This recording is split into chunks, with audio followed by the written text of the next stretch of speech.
Assalamualaikum dan salam sejahtera. Anda bersama saya Nur Asmida Arifin dalam berita 3 dimensi Institut Pembangunan dan Kecemerlangan Kepimpinan AILID. Seramai 9.1 juta belia Malaysia diyakini mampu menjadi tunjang pembangunan negara sekaligus menjadi penyumbang di peringkat komuniti serta antarabangsa. Justru Kementerian Belia dan Sukan KBS di bawah kepimpinan baharu mempertingkatkan lagi usaha dalam mengiktiraf peranan, dedikasi serta komitmen golongan belia menerusi Anugerah Perdana Belia Negara 2022. Yang Berhormat Hanayoh, Menteri Belia dan Sukan telah menyampaikan anugerah kepada belia dan Persatuan Belia yang cemerlang di Anugerah Perdana Belia Negara APBN tahun 2022. Seramai 15 pemenang telah menerima APBN 2022 pada kali ini yang melibatkan 4 anugerah utama dipertandingkan sementara 1 anugerah khas dan 7 anugerah tambahan diperkenalkan. Majlis penyampaian anugerah ini turut dihadiri oleh Yang Berhormat Adam Adli Abdul Halim, Timbalan Menteri Belia dan Sukan, Yang Berbahagia Datuk Jana Santiran Muniayan, Ketua Setiausaha Kementerian Belia dan Sukan, pengurusan tertinggi KBS serta pegawai-pegawai kanan kementerian yang lain.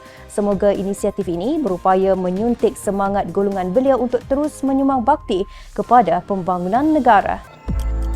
Isu pengurusan kewangan dalam kalangan belia membabitkan persoalan hutang yang serius. Tiada pemilikan rumah dan simpanan menjelang usia persaraan kurang diambil perhatian kerana ia dianggap sebagai suatu isu yang sensitif dan bersifat peribadi. Mengambil inisiatif mengenainya, AILID menerusi kluster kerjaya telah mengadakan satu perbincangan strategik bersama Agensi Kaunseling dan Pengurusan Kredit AKPK bagi membincangkan hala tuju dan kerjasama strategik yang boleh dilaksanakan antara AILID dan AKPK. Menurut Yang Berusaha Encik Muhammad Kailani Ismail, pengarah kluster kerjaya AILID, lawatan dan perbincangan ini bertujuan untuk mendapatkan maklumat dan kepakaran dalam bidang pengurusan kewangan serta usaha untuk membantu golongan belia yang disasarkan.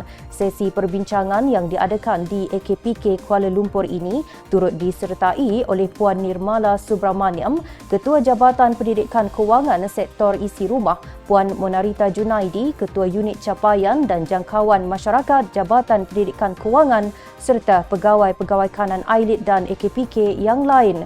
Semoga kerjasama strategik yang terjalin ini akan memberikan manfaat kepada belia dari segi pemerkasaan kemahiran insaniah dan pembangunan kerjaya belia pada masa akan datang, terutama dari aspek literasi kewangan, pengurusan kewangan dan pengurusan hutang secara berhemah dan bijak. Kita seringkali terdengar mengenai kisah dan masalah-masalah yang dihadapi disebabkan oleh wang. Namun begitu, pernahkah kita terfikir apakah punca kepada semua permasalahan yang timbul itu? Tidak menafikan wang merupakan medium yang sangat penting dalam kehidupan seharian kita. Namun, kita sebagai manusia seringkali melakukan kesilapan dalam menguruskan wang sehinggakan ia bukan sahaja menghantui golongan berpendapatan rendah, malahan yang berpendapatan agak lumayan juga tidak dapat lari dari masalah pengurusan kewangan.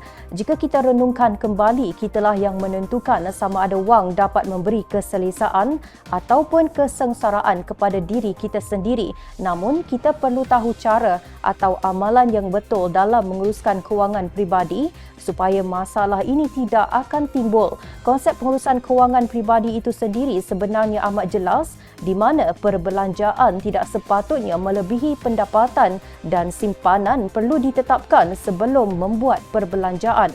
Secara dasar, sekiranya kita hendak berbincang mengenai wang, maka perkara ini mungkin tiada penamatnya. Perkara yang paling utama yang harus ditekankan dalam diri setiap individu ialah disiplin.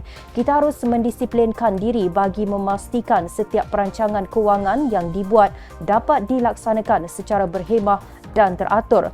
Sehubungan itu, AILID ingin mengajak dan menyeru agar para belia di negara ini supaya meningkatkan tahap disiplin yang tinggi dalam amalan pengurusan kewangan pribadi yang menjadi punca utama kepada isu muflis di negara ini.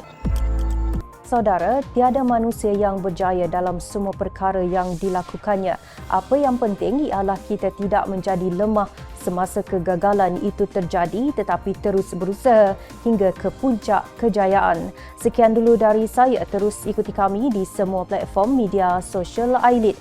Jangan lupa temui kami pada jam 3 petang dengan 3 berita penting 3 kali seminggu pada hari Isnin, Rabu dan Jumaat hanya di Berita 3 Dimensi. Saya Asmida Arifin. Assalamualaikum dan salam hormat.